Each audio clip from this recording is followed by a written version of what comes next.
Okay, since we didn't get very far into nested queries in class, I wanted to do a couple more examples on a video. Um, since your homework is due on Monday. Uh, and remember that point of nested queries or subqueries, those are synonymous. Like nested query is just a query inside a query, so a subquery wrapped by another query is to really be good at them, you have to be able to look at a question and break down the problem into smaller steps that you can solve. So let's go back to one that we did. So we said display the first name, last name, first name, and title of the most recently hired employee. Well, first we have to be able to ask, um, well, what's the hire date of the most recently hired employee? In other words, this would be the max hire date. When we find the max hire date, we can then turn that into an employee ID, and then we can turn that into a last name, a first name, and a title. So let's go down here. How many orders has Mason Dewey placed? Now you could do this with a join, and you keep that in mind, and you might want to try it both ways. But let's go ahead and create a query. And if we go take a look, how many orders has Mason Dewey placed? Well, we have to ask, who is Mason Dewey? Is that, where are we? Right there. Let's go look. So Mason Dewey is probably an employee. It could be a company. Let's go double check here. So let's go to employees. We don't really see Dewey in here, so it must be a customer. So if I go to customers, I scroll down, Mason Dewey right there. It's a company name. All right, so that helps us. So let's put this all together. Select, take my caps lock off, select from where, just getting everything set up. But let's go back, and we're going to be dealing in our customers table. And let's go back to the question. How many orders has Mason Dewey placed? So Mason Dewey is going to be a value for company name. And so we actually want to show our answer to this will be a number. But first, we want to be able to identify what the customer ID of Mason Dewey is. So if we can find the customer ID of Mason Dewey, we can then go do a count of the orders placed by Mason Dewey with that customer ID. So let's try this. So how could we create a query that would get us the customer ID of Mason Dewey? So we want to get to a customer ID, and we're going to be getting that from the customers table. And we want where company name is equal to Mason Dewey. So if we run that,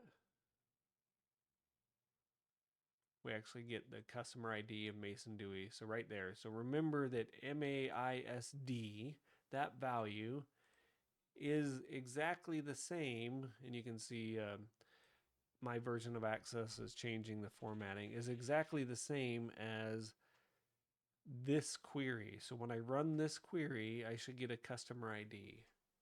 Okay. So I did all that work. I want to seal that query up. And when I run it, you realize that that's equivalent to that value.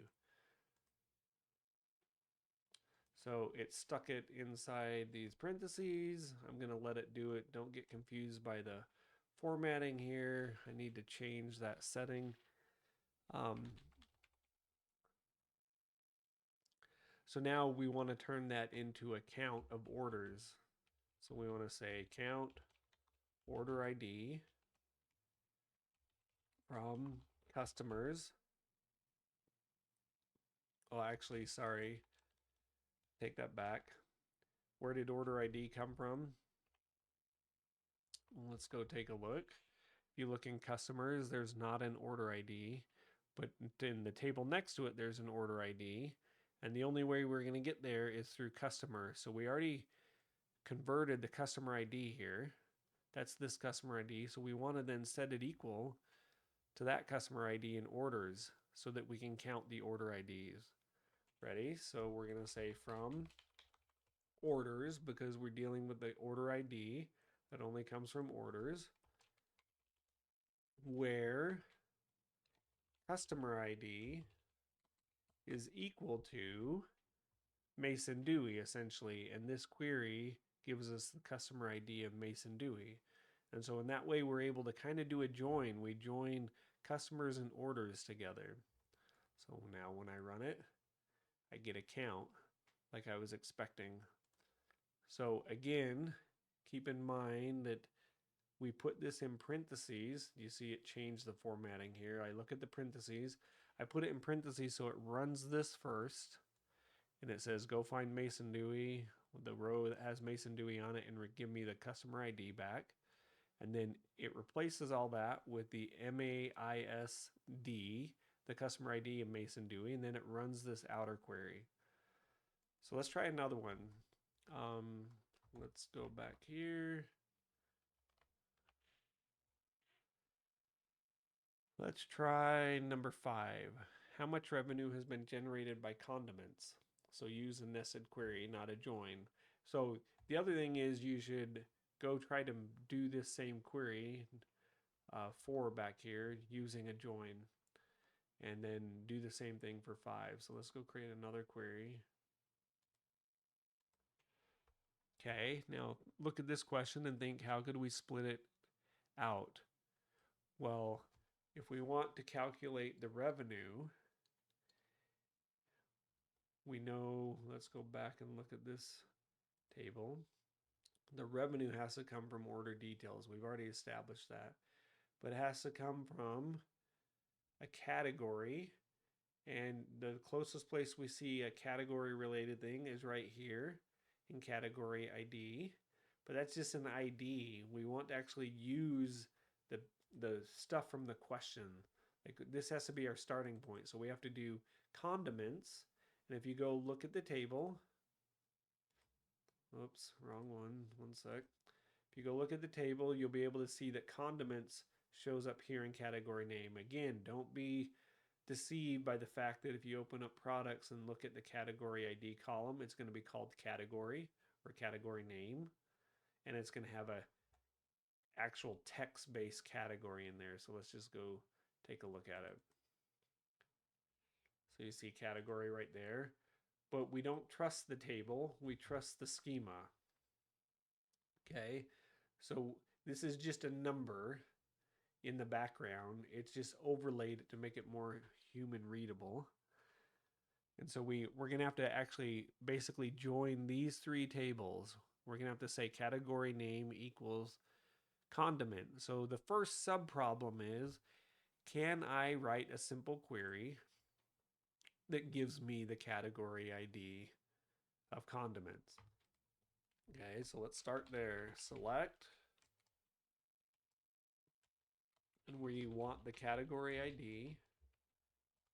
Then we'll say from the categories table, because category ID is in both products and categories, but we're about to use category name in the where clause. So we say where category name is equal to condiments. So let's see if that runs.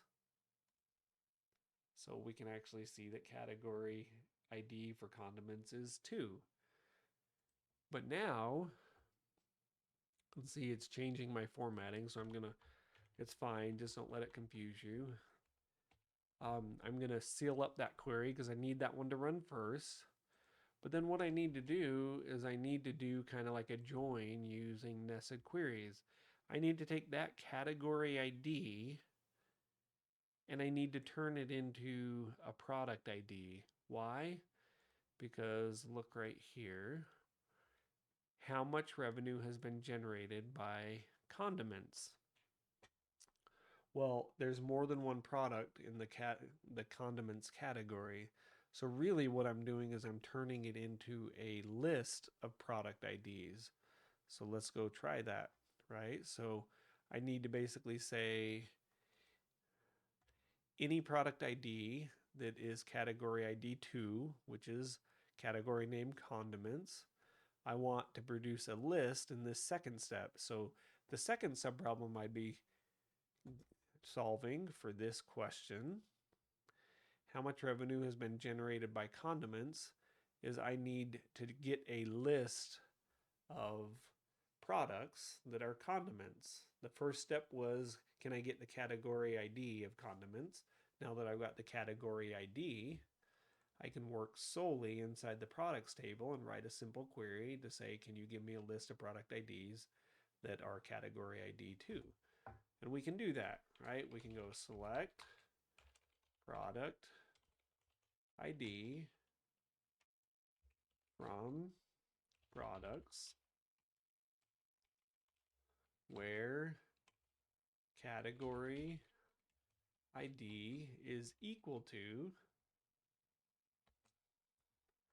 and then this is going to run first.